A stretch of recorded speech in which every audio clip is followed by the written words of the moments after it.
Good evening. Be right back. Let me go home.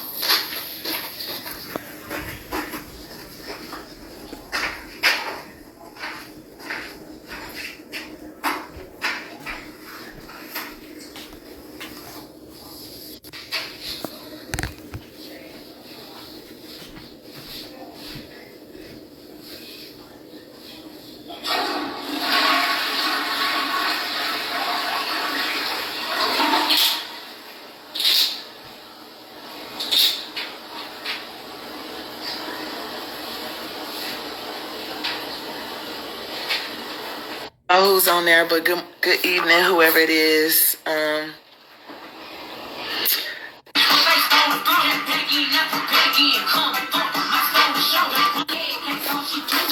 I think that'll. Okay, I think that'll fix it now.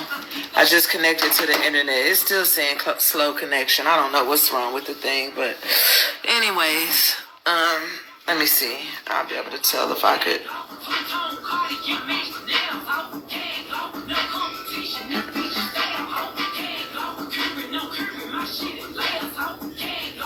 Okay, at least I can see it. It looks clear to me. All right. So, now what did I say my topic was? Okay. I was talking about this with a friend, and yeah, let's talk about it. So, one, I just want a disclosure. Marriage is great. Marriage is beautiful. And there's also nothing at all wrong with being single. Some people are single for different reasons. A lot of people, for somehow or another, I don't know how this happened, but there seems to be like this this misconception in the world that if a woman is single for a long time, that it's something wrong with her. There's some type of flaw. Or a man too. I don't know. People come up with have all of these ideologies and then like serve it as if it's a fact, right? So there's nothing at all wrong with being single for however many months, years, or whatever you decide to be single. From a woman's point of view, a lot of women, before my soon-to-be ex-husband, currently, I was single for a little over 7 years. I was single for a little over 7 years by choice. I was curving anything that came my way because I just wasn't interested in that. I was not. I was focused on me, myself. I was focusing on my education mainly. Remember, I started school in 2015 and didn't finish till 2022. That's 7 years. So for me, and I will say, hey, Booga Booga. I don't even know who that is, but Booga Booga, hey. But for me, and for the most part of that 7 years before I got into a relationship, I was celibate for the most part of it. There were a hiccup here too, especially at the beginning, but for the most part, especially the last several years, I was celibate for real. Okay. To me, I was the most content. I was like the most content I had ever been. Me, before then, I was like notorious, like just for always being in a relationship. But during that time, during that 7+ years of me being single, man, I learned about loving myself like none other. Some people may be quick to judge here and say, well, if you love yourself, you wouldn't have that's not true. People don't stay in bad relationships because it's not always that person has a issue with their self-esteem or issue with loving themselves. But some people just don't understand that. Some people just don't understand that. You're not going to understand it. I'm not going to be here to try to convince you anything otherwise. Okay. My talks, TED Talks, this is not for you, sweetie. or sir. So anyways, I was single for quite some time, and so as far as is there a right one, the right one, like this the real talk, right? Is there the right one? I won't say that phrase, the right one. Is there the right one as far as like when you get the right one, then I won't say that. And the reason why is because there are way too many imposters. There's more imposters in the world than people realize. I know a couple personally right now. They have been married for over 40 plus years. 40 plus years of marriage. They well into their late 60s, if not 70s. The husband is still cheating. Still, and I say still because still getting caught with women and all of that. Like literally no suspicion, none of that. Like actually caught.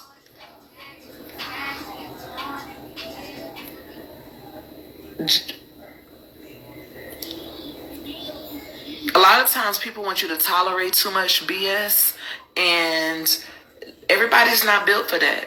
Everybody's not. So and then I don't think it's this many. It's way too many people in the world for there to only just be one person that will work right with you. It's way too many people in the world for that. So wholeheartedly, one person not doing you right. And then that's what a lot of people don't understand is that sometimes, you see, nowadays in Christianity, there really are no sacrifices when it comes to God. If you really want to be real about it, there are no sacrifices. As soon as God wants you to do something that will sacrifice your emotions, that may cause you to be humiliated, may cause you to be looked at a certain way or any of that, who's doing it? People are saying no. Who's doing it? Nobody's making them sacrifices for God. Any relationship that does not work out, people are going to say, well, God didn't want it to. What if God needed to use you as a vessel because he needed some seeds planted in somebody and you were the one that he needed to?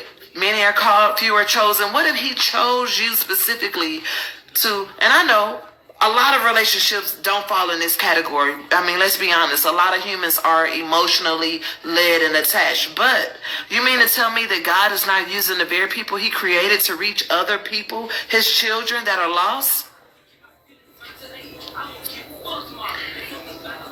I was amazed the other week when I heard a pastor preaching on Facebook. I mentioned this to y'all last week, saying, if it causes your mental health to be impacted, if it causes depression, if this relationship causes depression, God ain't in that. That's a clear indication. God ain't in that.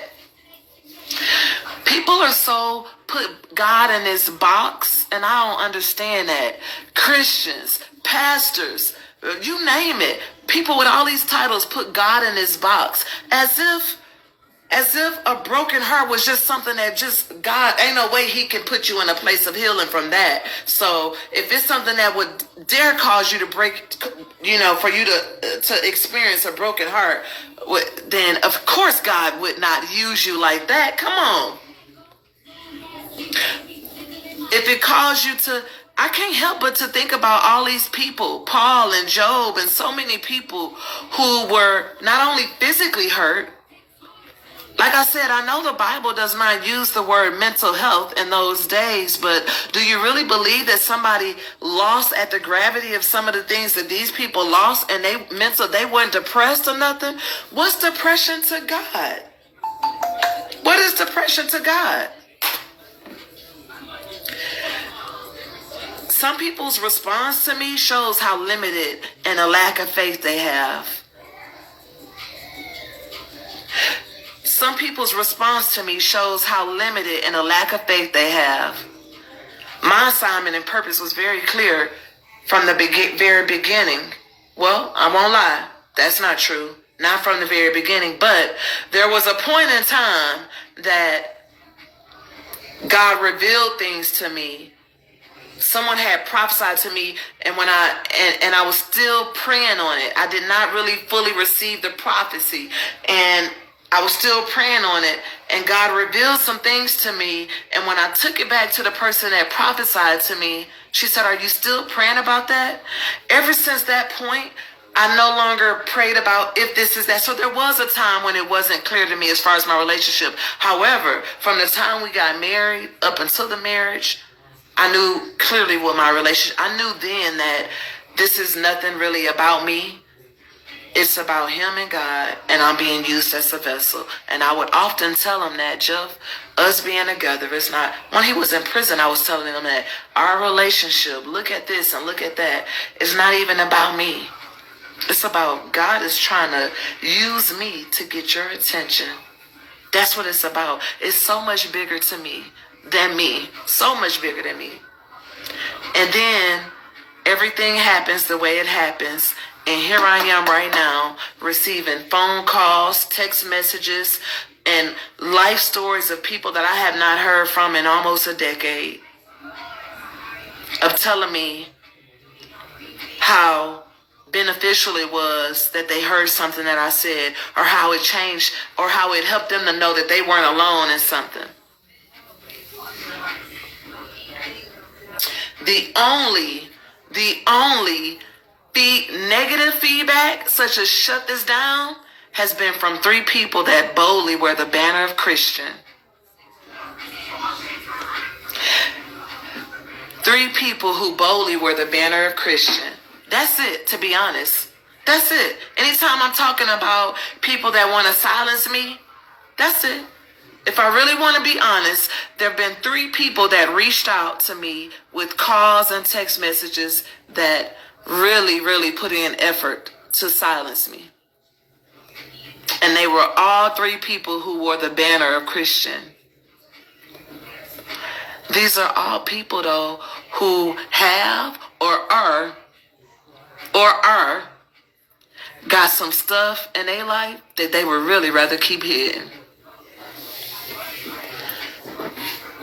Just because things don't work out in what we think of as our favor does not mean that God was not in the midst and using you in the process. I can't say that God wouldn't put me in a position where my mental health will be impacted. I can't say that. Why? Because the very Bible I read shows me different. I see time and time again where so many people were harmed in great ways. And look at me now, able to freely talk about this divorce that I'm going through, freely talk about it. I had a great day today. I woke up feeling good, and I still feel good. Today was great. I was busy. I got interns started that I'm supervising, and I got a lot of good stuff going on. Had a great conversation with someone that I was able to mentor to this evening. I have a lot of good going on in life. Yes, I have issues like other people. And that's part of the purpose of this, to get rid of that stigma that just because you have a certain degree or a certain professional title or a certain spiritual or religious title, it does not make you exempt, y'all. People are just living in secrecy and living double lives. That's it. Why you think so many pastors keep on stepping it down, talking about a moral damn issue, a moral failure? Come on. People doing some of the very stuff that goes on in your household that you're struggling with. And that's what gets me frustrated with Christianity, because a lot of the very things that people struggle with, that people try to say, ooh, like, oh my goodness, and try to use as tea to talk about somebody, they're going through the same shit. You just don't know about it. That's it. What Betty Wright said, it's just that you know me and I don't know you. That's it. That's the only difference. It's just that a lot of people, y'all, are just not free enough to talk about it. And even for the ones that's not free enough to talk about it, you shouldn't want to silence the people that are free, because people need to hear our voices. That's why.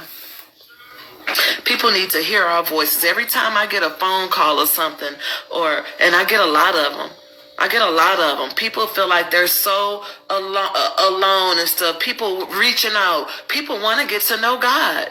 But you got Christians in the world that's pushing people away, if you really want to know the truth. People want to get to know God for real, for themselves, but you got too many Christians in the world that make believing in God and following Him, they make it seem so difficult because all you ever see is the Christians talking about who doing what and who not doing what and who what doing. And so they can't even show up really in genuine love for people, which is really the biggest thing. People missing it. Focus on the wrong thing.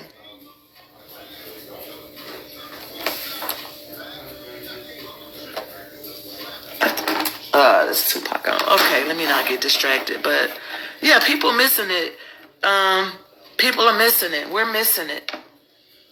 If we focus less on and I'm talking about two different things, or a few different things here. What is it? Listen fast, so I don't have to slow down for you to catch up. I've shifted gears. But seriously, if we spend less time pointing out who's doing and who's not doing within the body, and just focus on showing up in genuine love for people, the ones you hold accountable are those that are in the body. Those that are professing God, claiming to be your brother and your sister, but they're really an imposter. Expose them. Expose them. After you try your best, you maybe take it to some other people with more knowledge, and you try to hold that person accountable, and they still want to go. Expose them. Period. If more things were exposed, all of this hiding stuff, covering up, being quiet, people got the whole concept messed up. The world wants people to believe that as long as they don't talk about something, that's a good way to know that they're healing. And once they start talking about it, especially on a public platform and openly, that means that they're just broken and they're not healed. They're broken and bitter and they're not walking in healing. That's because society and the church has put it out there so long and conditioned people to believe that when things happen in their lives, they'll eventually get to this place where, boom, they're healed. And now they're done with that because they healed, instead of really teaching about the process of healing, and healing being an ongoing, lifelong journey. That way, when things from the traumatic experiences do show up, at least you don't have to have this misplaced anger and all of that. When something triggers you, you can ground yourself and say, you know what?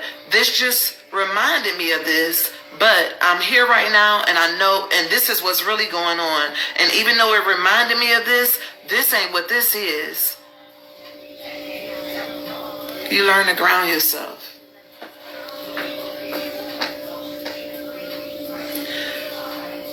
I get to walk into freedom every day, literally. A freedom and a peace that a lot of people just don't understand. A lot of people, I think, because so many people expect for me to be in this broken place of mourning and crying and all of that,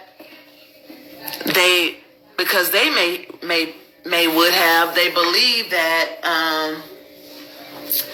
no, it's no way that she could be walking and healing right now. It's no way. It's no way because, one, they divorced not finalized, and it's just no way. They haven't been separated long enough. You can't limit God again to what He can do. You can't limit God. You can't place any limitations on what He can do and how He can get you in a place of healing. So for people that are wanting to see that or expecting to see that, I'm sorry. No, I'm happy. I had a great weekend. Went to the 504 festival. Had a great weekend with friends and family. Yeah, barbecued on Sunday and ate good and played spades and talked plenty of noise and like seriously, ain't nobody. I don't have time for that. To stay depressed and no, that heaviness, that's too much. That's too much. And then it doesn't align with the way I'm designed.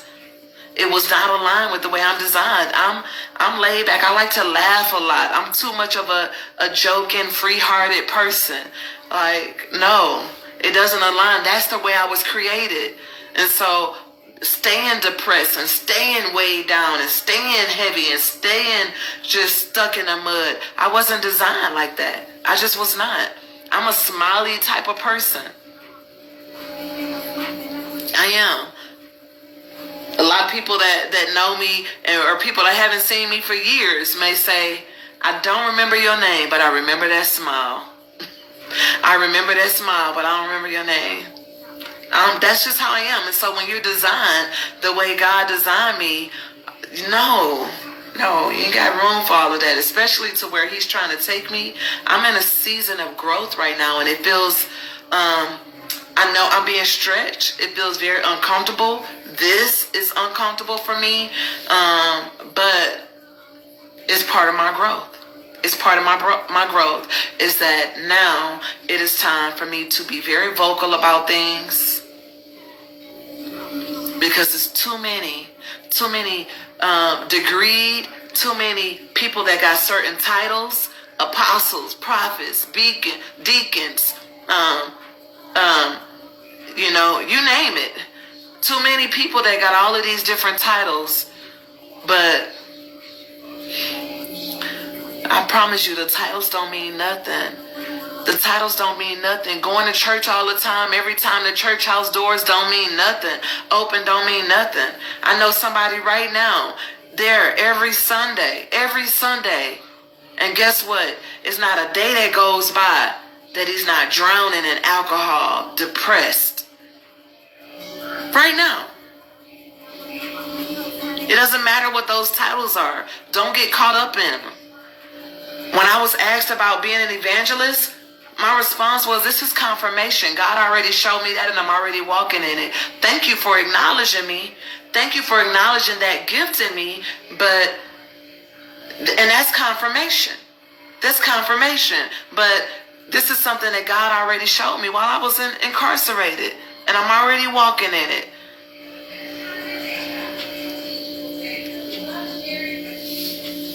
No matter what, regardless of my delivery, and it may not always be best,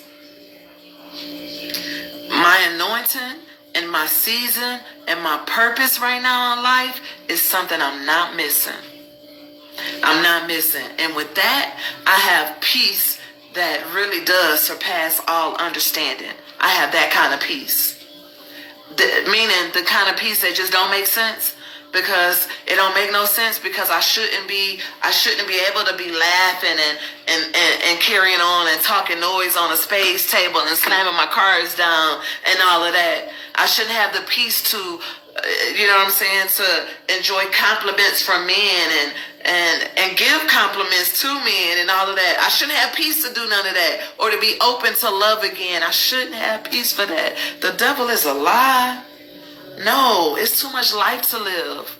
It's too much life to live. I'm beautiful. I'm smart. I'm educated. I have a lot to offer, a lot of love to give. I'm nice. I'm sweet.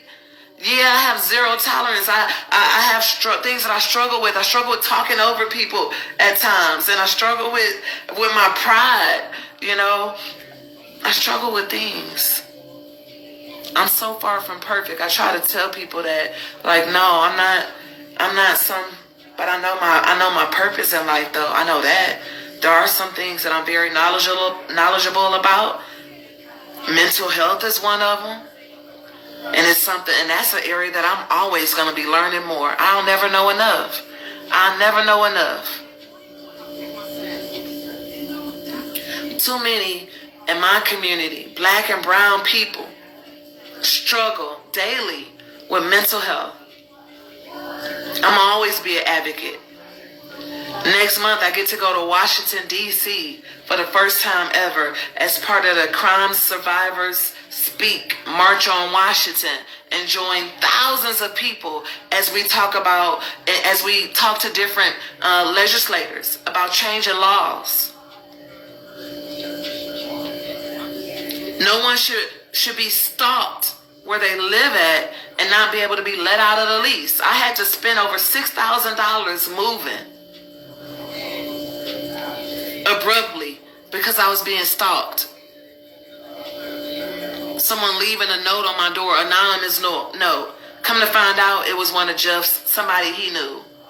Scared the mess out of me. I'm somebody that's been raped before and all kind of traumatic things happen to. So all I'm thinking is protect mode. Leaving a anonymous note on my door, and then he was like real creepy looking. I'm getting up in the morning. I leave for work when it's dark, and I'm like, Is this person gonna be waiting for me when I open the door? Are they gonna be waiting to ambush me? Come to find out, his apartment was right across from mine, so he could see my door.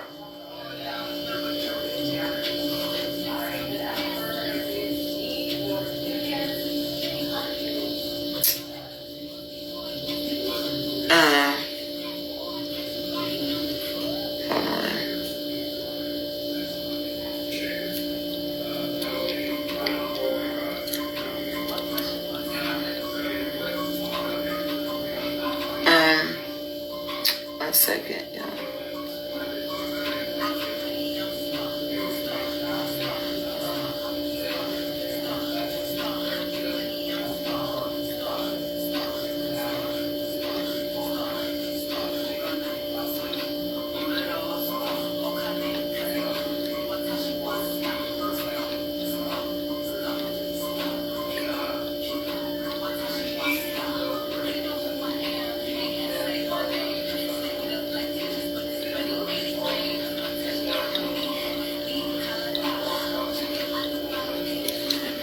So, this dude here, if y'all can see it good, is someone that Jeff knows. And as he approaches my door, he had the letter already written out in his hand. I don't know if y'all can see it on there, but he has a letter right there in his hand. And this is what he's looking like approaching my door.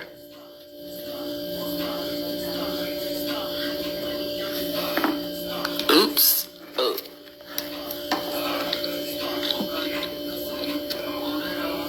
His apartment was across the way from mine. This is the letter the note that he had in his hand. This is it.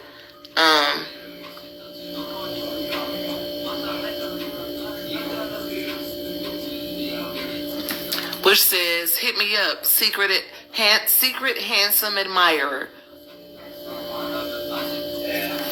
Trey Stoop. I have no idea. That's not a name. It said FB. I guess that's for Facebook. There was no Facebook profile like that. And like I said, this.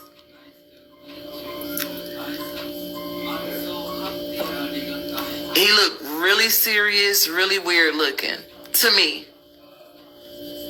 And got the notes, like I said, in his hand as he approached my door. The note is already written out right here.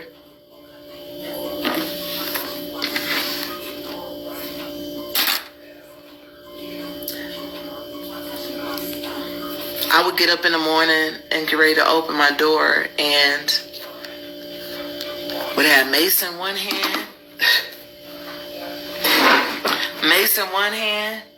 and a knife in the other hand. I don't have time to be nobody's victim no more.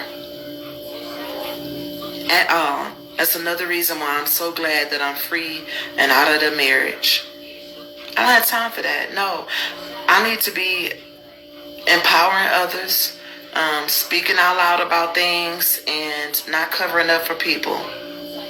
This ain't the day for that. I see too many people getting killed left and right. Seem like every time I get up in the morning, I'm listening to the news while I'm getting ready, and it's happening left and right. I don't have time. I don't want to be a victim for somebody. I'm gonna be loud and speak up. Right now, Jeff is on a run. He has a warrant for his arrest. I have no idea where he is, but what I do know is that he's made threats against me, against my life, and I know some of the things that he's told me. Threats that he's made. I don't take it lightly. I don't take it lightly. So yes, I'm going to keep going live, talking about the things I need to talk about, expose and empower, exposing the imposter I was married to, and using this platform to empower others, because people need to speak out. Now is the time. People, hey, narcissistic bullcrap. Ain't nobody has time for that. That the mental, emotional abuse and all of that. What if it's an assignment? Well, it says, what impact does a narcissist have on relationships? It will drive you crazy. That's what. Shoot, that's what impact. Or like me, will lead you straight to antidepressants. Like,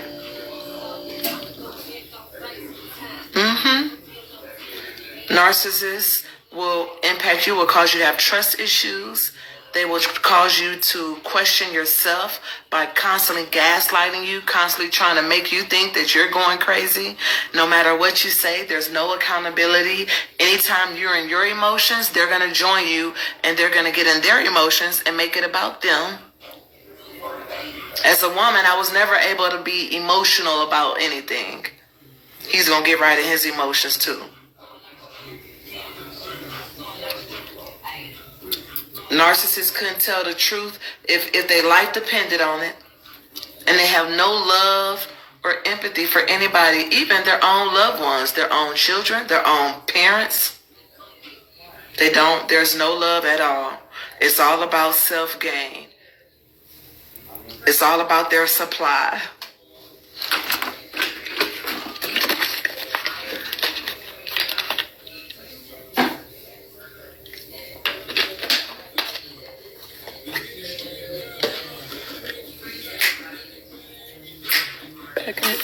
Anyways, there's no foolproof of anything. What I will say is pray about everything. Never listen to your heart, because your heart will lead you astray. And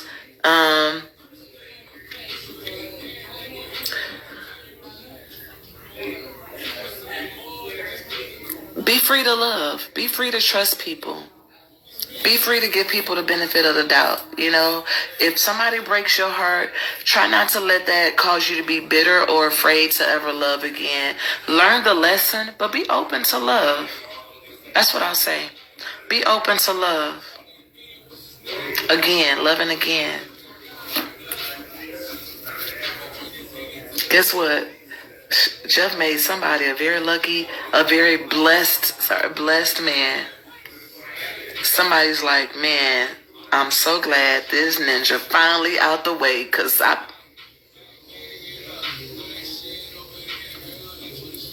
hey, and I'm in no rush for that. Everything, love, all of that, everything will happen when it's supposed to happen. I don't have to be in a rush for it. I'm not in a rush for it. I'm open to it, but I'm not in a rush. No. But there's no fireproof way for anything, y'all. You can be with somebody and they may treat you very well, and y'all may have a healthy relationship of forgiveness and all of the things, and then all of a sudden 20 years, 15 years, 30 years down the line, you wake up one day and you like, who the hell are you, and where's my partner, where's my other half? And humans are like that. People have a way of acting very well, pretending, and can really do a good job at making it seem like they're one type of person, and then eventually, okay, the act's over. Happens all the time. Just because things don't work out in the way we thought it would or the way we wanted it to does not mean that God is not in the midst of it. That's not true. Stop telling people that. Super saints always think they know when God is. Stop. That's a fact. So that's it, y'all. I guess that's it. That's all I feel led to share today. I'm praying you all have a great evening. I like talking to y'all on here. It's cool. Don't ask me nothing about my hair, okay? It's gonna get done. But hey, Nay. Hey, Nay. Love you. Hey, Tony. Yeah, I'm just talking about this, this real life stuff that everyday people dealing with, That's all I'm talking about. That it needs to be talked about, needs to be heard, I want people to know that God loves them for real, beyond what people may think. People always be so hard if somebody is in a same-sex relationship or and other stuff, and like to try to be hard on people because they don't know how to show up in love. And I'm not with none of it. Just show up in love for people. Don't worry about what they doing in their bedroom. Just show up in love. But for the ones that's imposters, you got another thing coming.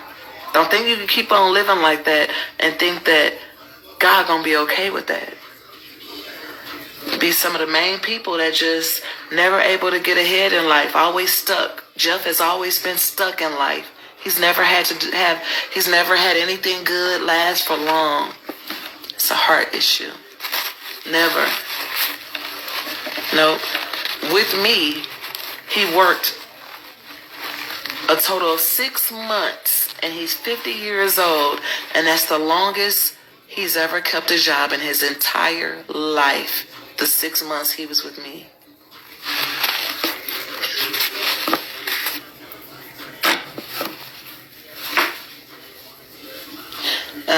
Has only always used women and family to get over on.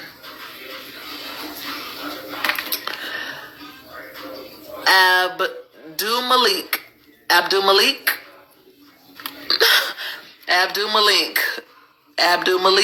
Okay, love you too. I don't remember you, but I love everybody. Don't land it. Buka. These are some people I don't know. Anywho, are you sure single?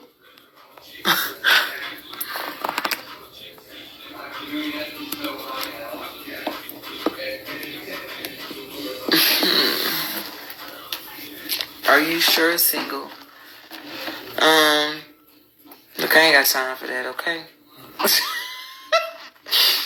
I ain't got time.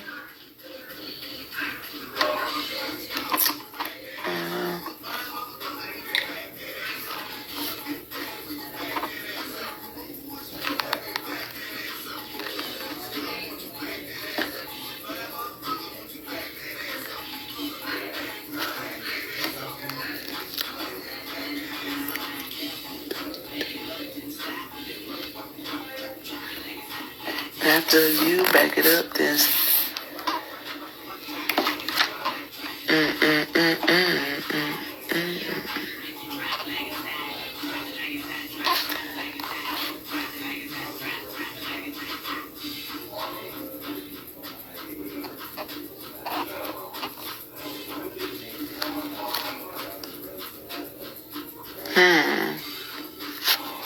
Okay, so Abdul Malik, you're weird.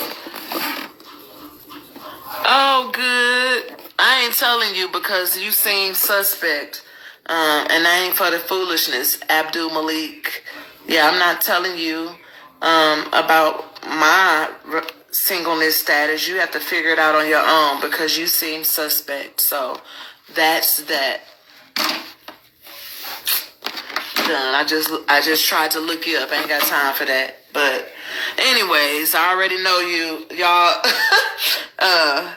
You just reminded me though, Abdul Malik, about the time I got catfished years ago. Probably about 9 years ago, 8-9 years ago, and never again.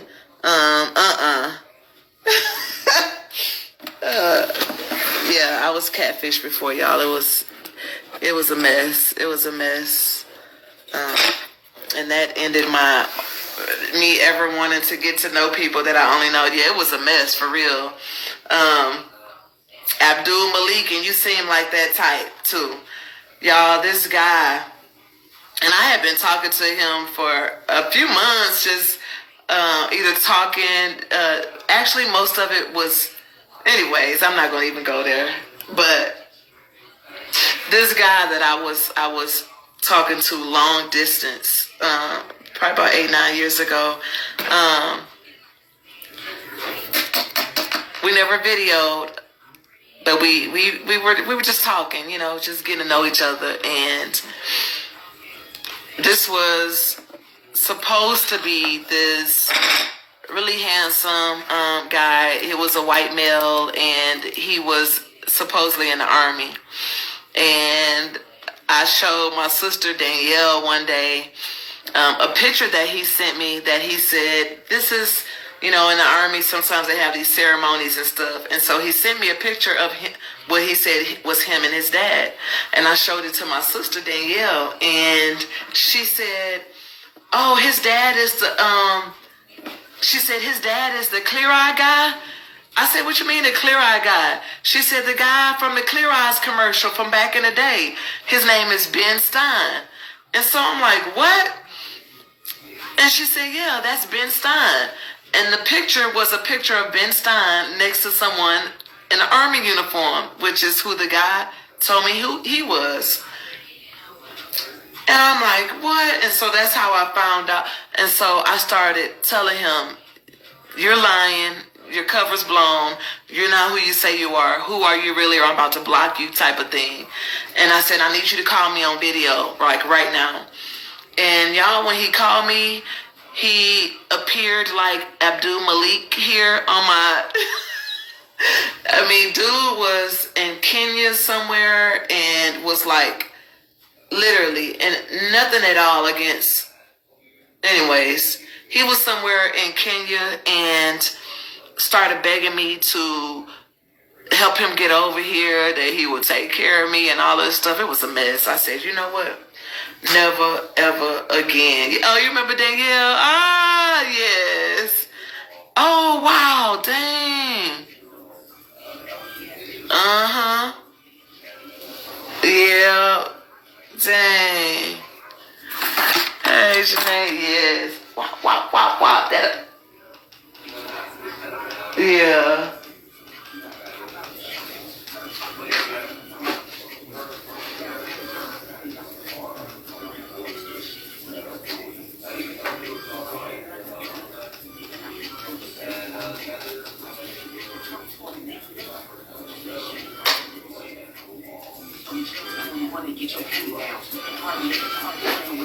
Yeah. Yeah, it's crazy how some stuff will jog our memories. But yeah, it's my younger sister. Yeah, I know what you mean. Yeah, Danielle. Girl, yeah. Yeah. My sister Danielle, y'all, she is the only person that I personally know of who has never, ever, ever, ever, not even once, cursed somebody out, like cursed at somebody. My sister, the only one that I know that has never ever cursed at somebody.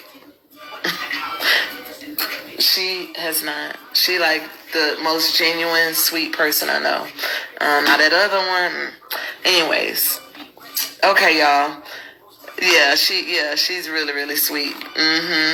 She's genuinely sweet. Yeah. Now Rosalind.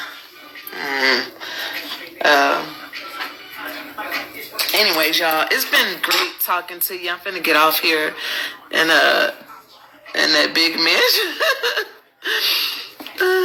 Oh, Nay, I miss you. Dang, I need to move. I need to come. I need to not move, but I need to go visit family. Like, it's so much easier for me to go visit them than for people to try to come here because it's just one me. And you still in Detroit? Yeah, every summer I'm like, you know what? I gotta prioritize it. Anyways, I need to prioritize it for real. Okay. Yeah, I need to bring my butt down there. Up there. Yeah, somebody over the weekend was like, messing with me about being from Detroit. It's like, oh, you can't say you from Detroit no more. You a Houstonian, you a Texan. I'm like, I can't disregard. Like, I went to elementary school. My elementary school years were there. Most of them I did. I was in 5th grade here, but up until that point, like, no, I remember the Giant Slide and Bobolo Park and stuff. Like, this is part of my childhood. Like, me and all my cousins would get in the middle of the street during the summertime. Now, Nate, y'all wasn't around then. Well, Tasha, well, y'all wasn't even born then. Tasha hadn't had y'all then, but we grew up, and all of us would be doing races and stuff in the middle of the street at like 1 and 2 in the morning. We'd had a fire hydrant thing undone, untwisted, and have water going everywhere, and having races and stuff. And Phyllis and April know about that.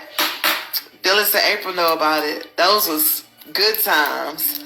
Good times. Barbecues and stuff. And to be honest with you, we were in poverty and really surrounded by so much dysfunction, but we didn't know. We was kids and enjoying ourselves. We was kids and enjoying ourselves.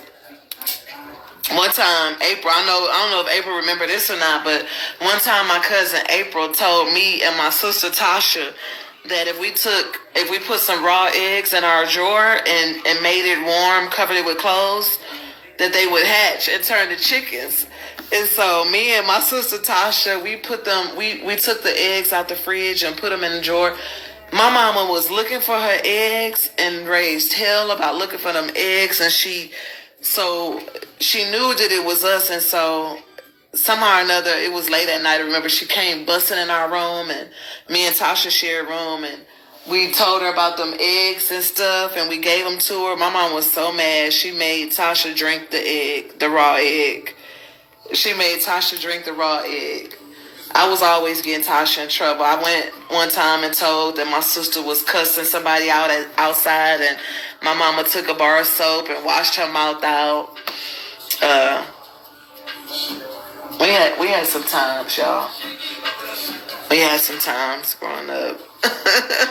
Yeah, my mama's off the chain. My mama, one time, Tasha never was a fighter. Like me, I was always a fighter. Even as a child, I was always a fighter. Tasha was never no fighter. And Tasha was getting bullied by somebody in the neighborhood. And my mama, and Tasha was outside. The girl was outside, whoever was trying to fight her. And my sister did not want to fight. But my mama was like, you better whoop her ass. I'm going to whoop your ass. And she gave Tasha that kind of threat. So made Tasha fight. My mama messy. Messy. Yep, that's just like her. Yep. All right, Nate, I love you. I love everybody else that has joined me this evening. I'm going to go relax and find me something. I'm going to go finish watching that Netflix series, The Worst Ex Ever. That's been a good series, y'all. I'm about to go finish watching that. I'm taking these braids off Friday, okay? For any in case inquiring minds want to know, okay? I'm taking my braids out Friday. I'm getting silk press, and that's gonna be that, okay? So, but all right, y'all have a good night. Love you to life. Peace.